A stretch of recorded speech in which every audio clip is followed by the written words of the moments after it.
And we back. Well, I ain't back, but I'm back. Welcome back. This is Smell Good, Feel Good. My name is Blake. I am your local cologne connoisseur, your scent savant, your fragrance fanatic, your pundit of parfum, if you will. And you are now tuned in to episode 15. This one here is kind of bittersweet. I've really enjoyed doing these videos up until this point, but this one right here, it will actually be my last video. You know, it's been a lot going on. I won't really get into the details, but this will be my last video.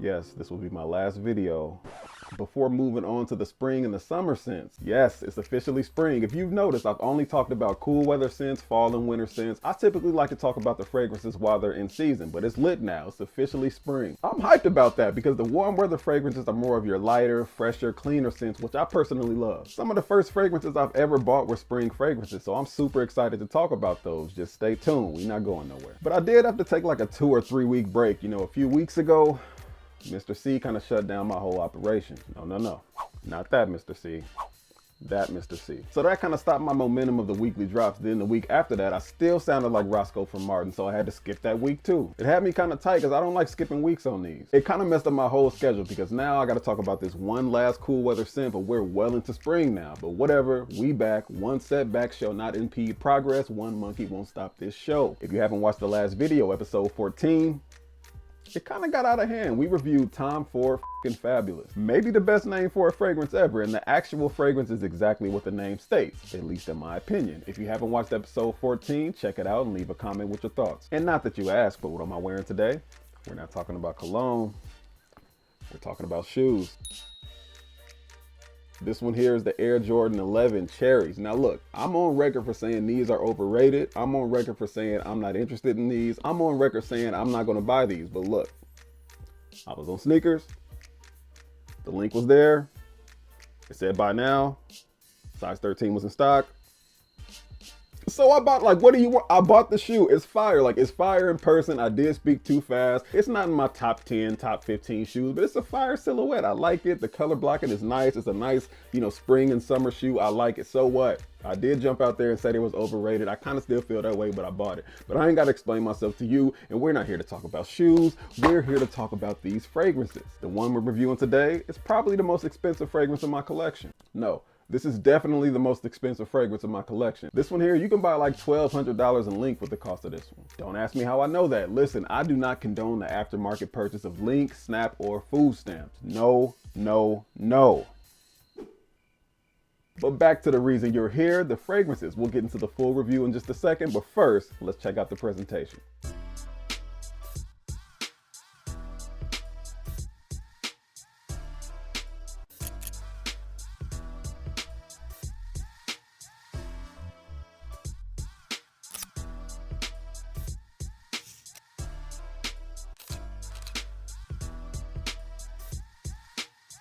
Nefs by Nishane. Now look, I usually don't back out the full presentation. I usually just pull out that bottle, but I had to show y'all, like, they got the box with the paper over it. Then you open it up and the bottle is sitting like snugly in the pillowcase little thing there. Like, they really did their thing on this one. Like, they went above and beyond on the presentation, and you pull it out and the bottle looks like this. Like, if y'all didn't get anything else right, y'all got that presentation A1. So this is how the fragrance looks up close. It's a very nice presentation on the bottle as well. This is a very high-end, sweet, gourmand fragrance from Nishane. This one is expertly layered, it's intriguing, it's complex, but still manages to maintain a smoothness at the same time.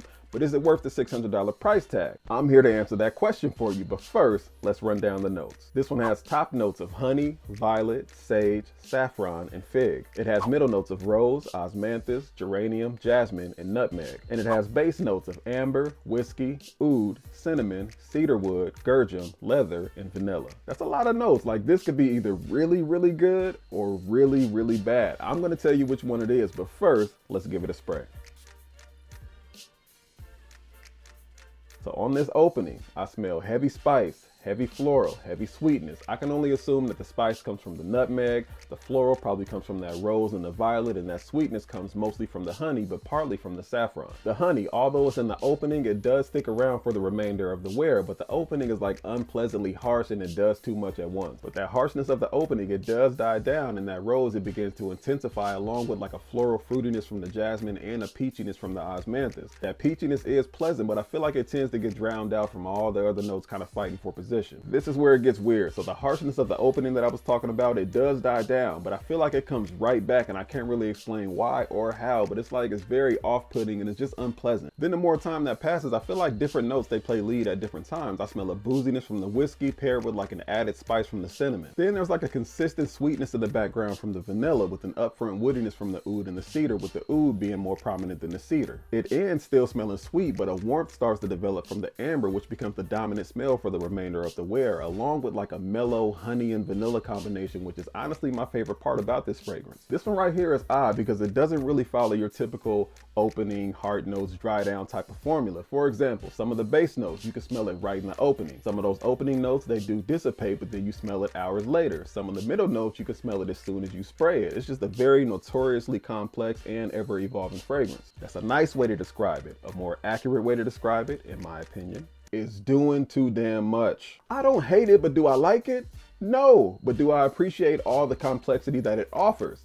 Also, no. So Nefs is a unisex fragrance. That doesn't typically bother me much, but I feel like this one leans feminine way more than it leans masculine. And not only does it lean feminine, it leans older feminine. Y'all remember Gertrude from episode 14? I ran into her at the grocery store. She asked me what I was wearing, blah, blah, blah. She was probably wearing something like this. I'm willing to bet money that this is exactly what Betty White smelled like. Like every time I wear this, strawberry hard candies and peppermints and Werther's Original spontaneously generate inside my pockets. After a long day of shooting Golden Girls in front of a studio audience, I guarantee you this is how the set smell. Dorothy and Blanche and them, they probably camped out overnight in front of the store when this dropped. When I wear this, I start craving bran muffins and prune juice. When I wear this, I start developing varicose veins like no fragrance should require me to start wearing compression socks. When you buy a bottle of this, they throw in a butter cookie tin full of sewing supplies free of charge. I start craving butter pecan ice cream when I wear this. Nah, disregard that last one. Like butter pecan ice cream is valid. I kind of got ahead of myself on that one. But listen, most older ladies, they're like the sweetest people on the planet. I have nothing bad to say about them, but damn, I don't want to smell like them. But in all seriousness, this one is definitely a cool weather fragrance. I would say it's better suited for night wear. It's just too heavy to wear to work or like just anywhere really during the daytime. I actually wore this to work, just testing it out like I do with all my fragrances leading up to the video where I'm going to talk about it. I had a meeting set with a coworker. The coworker walked in my office. First word she says is, "You smell spicy." Yep, this ain't it. But the $1 million question, is it worth the $600 price tag?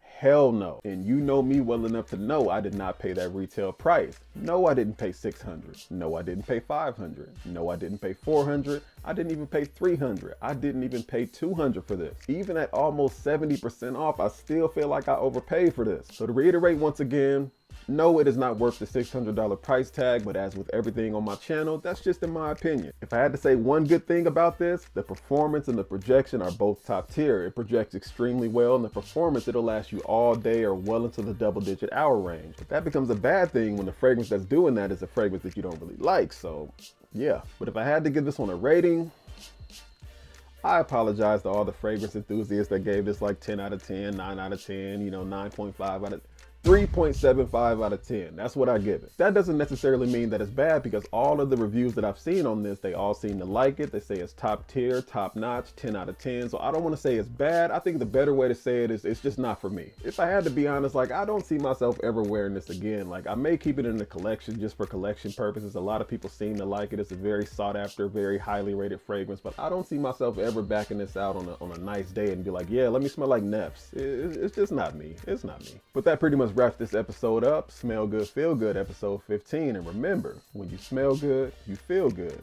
And when you feel good, you do good. And when you do good, good comes back around to you. If you're watching this on Facebook, be sure to like, comment, share. Instagram, do the same. TikTok, do the same. But most importantly, YouTube, be sure to just subscribe. Be sure you hit that subscribe button and the bell icon so you can be notified every time I release a video, whether a full-length review or a short. But that wraps up this week of Smell Good, Feel Good. I'll see you next time, next week, same time, same place. We out. Peace.